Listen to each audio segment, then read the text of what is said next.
Bismillahirrahmanirrahim. Assalamualaikum warahmatullah and a very good day to everyone. My name is Raja Ezrin and today I'm going to present a paper entitled Assessing Domestic Water Consumption Behaviour Towards Establishing Sustainable Water Resources. So this paper is co-authored by Nur Hidayah Abdul Aziz, Saona Zainun, Agung Nur Prabahudono and Sakrul Rahmatul Ajija.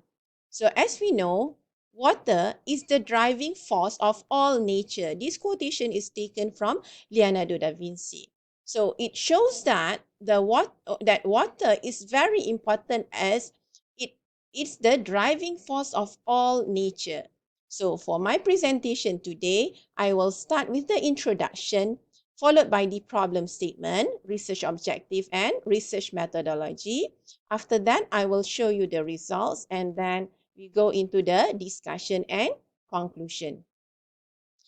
So as we know, as the demand for water increases due to the population growth and the economic development, therefore the availability of fresh water in many regions is likely to decrease. And in Malaysia, the demand for water has increased and inefficient water management has led to water shortage. This one is taken from Sa'an and Harun, 2017. And then the average domestic consumption per capita per day for 2015 and 2016 is 209 litres. This one is higher by 27% than the recommended usage by the World Health Organization. This one is taken from the Suruhanjaya Perkhidmatan Air Negara SPAN in 2018. And then it is projected that the domestic water consumption will keep on increasing. And it is projected that it can further increase up to 5,251 million meter cubic per year in 2040, based on the National Water Resource Study. Therefore, the government has initiated the National Green Technology Master Plan 2017-2030 to ensure that people will have access to clean, safe, reliable and affordable water to facilitate the economic growth and social development. If we see from the news, we can see that there are a lot of issues surrounding the water usage. So for instance, on the 6th of April 2021, towards better water usage. Make every drop of water counts. Wasteful Malaysians urged to cut down water usage. And then it continues, a water crisis could occur.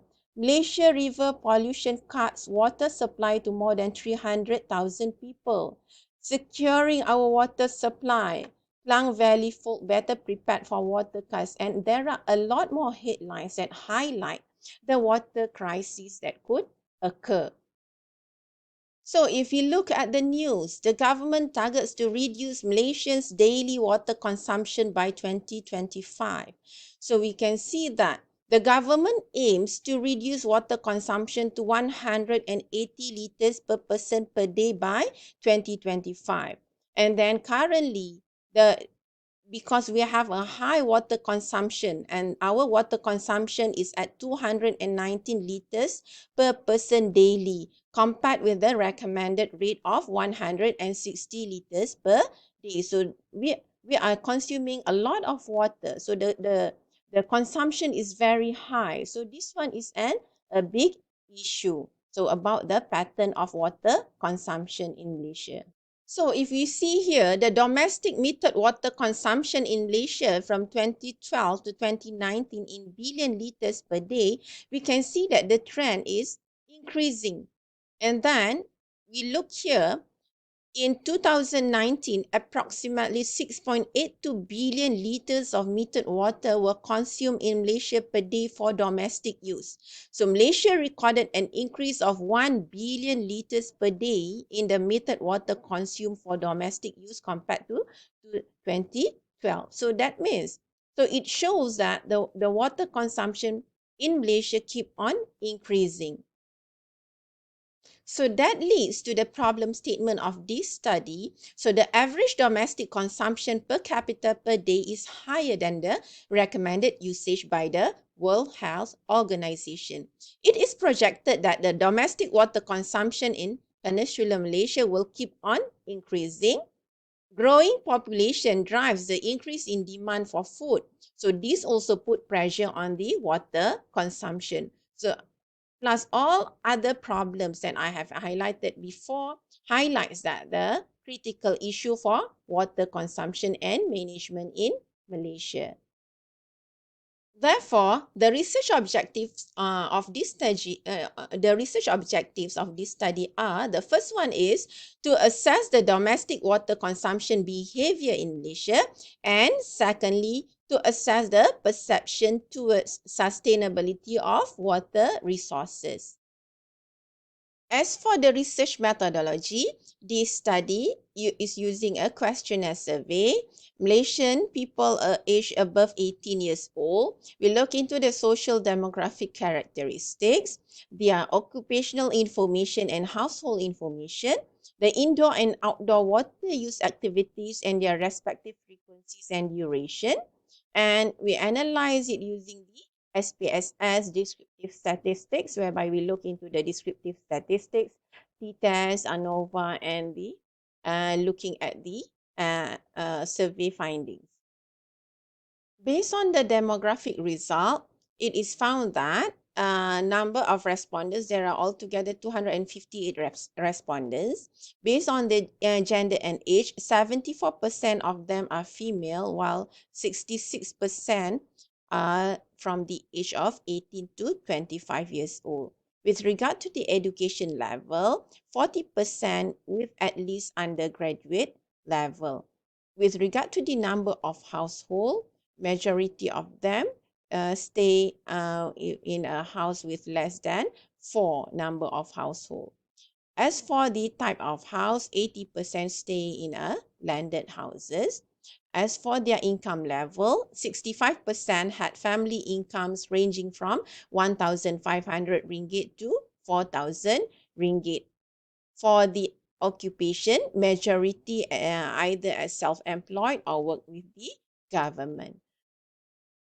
Now let's look at the result for water consumption behavior. What about the frequency for cooking and laundry? So if we see here, we can see that almost every day, okay, they do the cooking and laundry. So cooking and laundry are being done almost every day, majority of them. And then the result can be predicted because majority of the respondents are government servant and self-employed. Maybe so their working schedule might allow them to cook and do laundry every day. And then if you look at the gardening per week, we can see the same pattern. So doing the for those who have the garden, they water the garden almost every day. Okay, so in their, they will do gardening activities using water every day. Now let's look at the water consumption behavior number 2, about the shower per day. So from here, we can see that the highest frequency is 2. So that means majority of the respondents taking shower 2 times per day. What about their shower duration? Normally, it takes between 5 to 10 minutes per shower. Let's look at the water consumption behavior number 3. So here we are asking, while taking the shower, do I turn off the tap while shampooing or soaping, or let the water run all the time? So this is the frequencies that shows the respondent who turn off the tap. But there are also respondents who let the water run all the time. The same goes while they brush their teeth. Do they turn off the tap, or they do let the water run all the time? Now let's look at the result for water consumption behavior number 4. If we look at the t-test, the difference between male and female is statistically significant. So females take longer shower duration than male, and then the difference is statistically significant at a p-value of 0.063. So this is in line with the study conducted by U 2011, where gender differences may also influence domestic water consumption. Okay, what about the t-test for monthly water bill and housing type? So on average, the mean monthly water bill for landed property is much higher compared to the non-landed property. This one, 56.51, while the non-landed property is 40.69. So the difference is statistically significant at 1% significant level. What about the monthly water bill and brushing teeth? So the main water bill for those who let the water runs while brushing their teeth is 62.60. This one is much higher compared to those who turn off the tap. Their bill is only 52.84 ringgit per month. So the difference is statistically significant at 0.05 significant level. What about the result for water consumption behavior number 5? We look at the analysis of variance. So based on the analysis of variance results, there is a significant difference between the monthly water bill and the number of times doing laundry per week. Okay, this one is there is a significant difference between them. Let's look at the research objective number 2, that is to look into the perception towards sustainability of water resources. So what we asked the respondent about the water tariff in Malaysia, their perceptions toward the water tariff, about is there any water shortage? What about, do they think that Malaysia has enough water supply, and do they believe that the Malaysian water usage is high? So based on that, we can see that 65% of them agree that water tariff in Malaysia is cheap.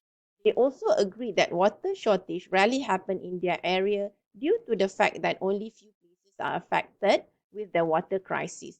And they also believe that Malaysia has enough water supply, and they also acknowledge that water usage in Malaysia is high.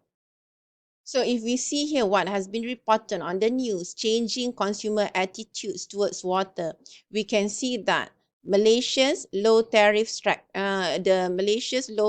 water tariff structure is causing consumers to use water wastefully. So the same goes to our research that found the same findings, that Malaysian believe that our tariff is low.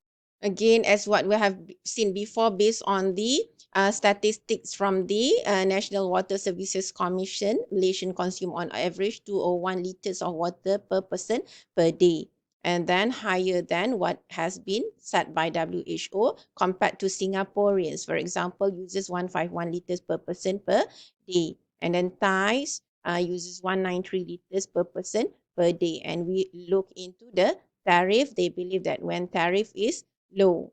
Okay, in Malaysia, the tariff is low. So again, this one is also consistent with our findings. According to the Malaysian Water Industry Guide 2018, Penang recorded the highest daily per capita consumption. That means if you think that your water tariff is low, then you tend to use your water wastefully. As a conclusion, ignorant behavior among Malaysians in water consumption may lead to unnecessary increase in the water usage as well as their monthly water bill. So respondents simply agree that the water tariff in Malaysia is cheap, and they tend to consume air. Consumers are rarely motivated to reduce their water consumption for purely financial reasons due to the low tariff. Despite the fact that majority of the respondents realize that water consumption is high, they believe that Malaysia still have enough water supply.